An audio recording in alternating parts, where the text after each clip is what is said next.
ating mga onliners mag-tweet, comment, and react using our official hashtag for today na Showtime Coded.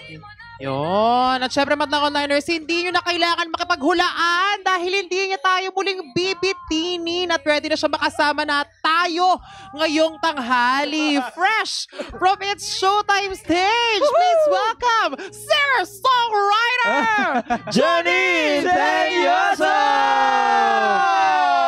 Hi, Janine! Hello! Bumati ka muna sa ating Madlang Onliners, please. Hello, Madlang Onliners! What's up? Hey! Ang pretty-pretty ni John. Alam mo, nakuha ni Janine yung memo ngayon, no? Pare-para sang outfit. Ay, sorry. Hindi kasama sa GC talaga. Oo, ako lang hindi kasama sa GC. Uy, pero Janine ha, Happy Women's Month. Wow. At kay Mariel na rin. Oh, Happy Women's Month sa inyo. True. Kamusta naman, ano pang pinagkakaabalahan natin ngayon?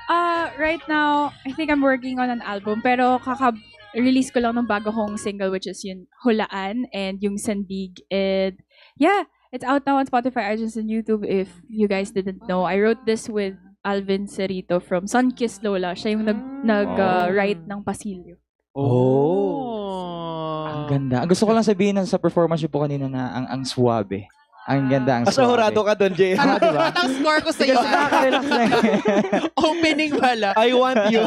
The voice pala. Galing. Diba? Ang iconic talaga ng boses talaga Kaya nga, niya. In totoo. fairness. Oy, True. pero kumusta naman ang experience nakabalik ka dito sa Showtime at naka-perform ka ulit? Ang saya. Ang saya. Solid. Kasi I think the last time I was in Showtime, pre-pandemic pa. Mhm. So, parang it's just nice to be back on stage here. Nakakatawa. Yes. Ang tagal na pala, no? Oo, ang tagal na rin. Pero alam mo, gusto ko lang sabihin na napaka-powerful ng boses talaga ni Janine. Na yung mga kantang nire-release din talaga niya ay nagiging theme song na ng buhay ng mga tao. Totoo. Diba? Totoo yun eh. Pero napakinggan natin ang latest single mo nga na Hulaan. I-share mo naman sa amin, Janine, tungkol saan nga ba itong kanta na to? So, meron line doon. Hey.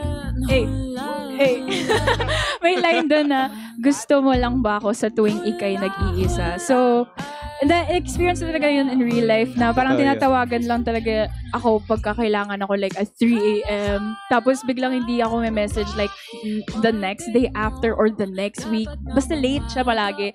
So parang, gusto ba talaga ako nito? Tapos may times na mixed signals siya. So sometimes gusto niya ako, sometimes hindi. So, yun, inconsistent. Especially for you talaga. Nakaka-receive ka ba ng mga drunk text? Ako yung nag-drunk text. Yan ang title ng bago niyang kanta, Drunk Text. Diba? Oh. Pero bakit palagay mo, dumarating sa punto ng buhay ng tao na nagda-drunk text tayo? Si advice naman, oh. Hindi kasi baka hindi natin makalimutan yung tao. So, parang it's still sitting at the back of our heads. Instinct. Oo. Kasi lasing ka eh. Sa bagay. Parang searchy tayo dito. At tiga-advice tayo. Oo. Uy, pero ano ba ang nag-inspire sa inyo ni Alvin Cerrito na isulat itong Hulaan? Bukod dun sa, syempre yung sayo na yon. Ano naman ang iniisip nyo nung sulat natin to? Go.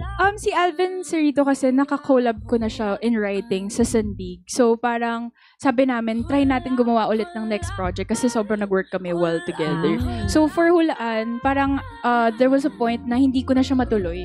So I was like, Bino, pwede pong patulong naman ako dito. So parang, si Bino kasi sobrang galing niya magsulat talaga. Like, he can write about anything kahit di niya na-experience yung isang bagay. So, siya yung gumawa ng hook na hula. Ganda. Siya yung nag-add. So, ayun. My favorite was yung pause. Tapos, hula. Pero itong Sandig naman, ano naman ang kwento nito? Sandig is a love song, super opposite ng Hulaan. So, ito naman yung time na na-find ko yung taong nagmamahal sa akin regardless of my insecurities and doubts. So, that's what Sandig is Baka about. naman may pasapol ng konti sa Sandig. Let's go. Ibigin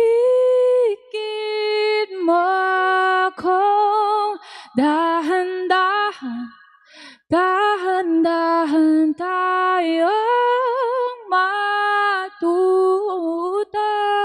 sasamahan sa hintayan, ako'y sa'yo at sa akin ka. Wag mabahala, lika't sumandig ka. Praise be to God.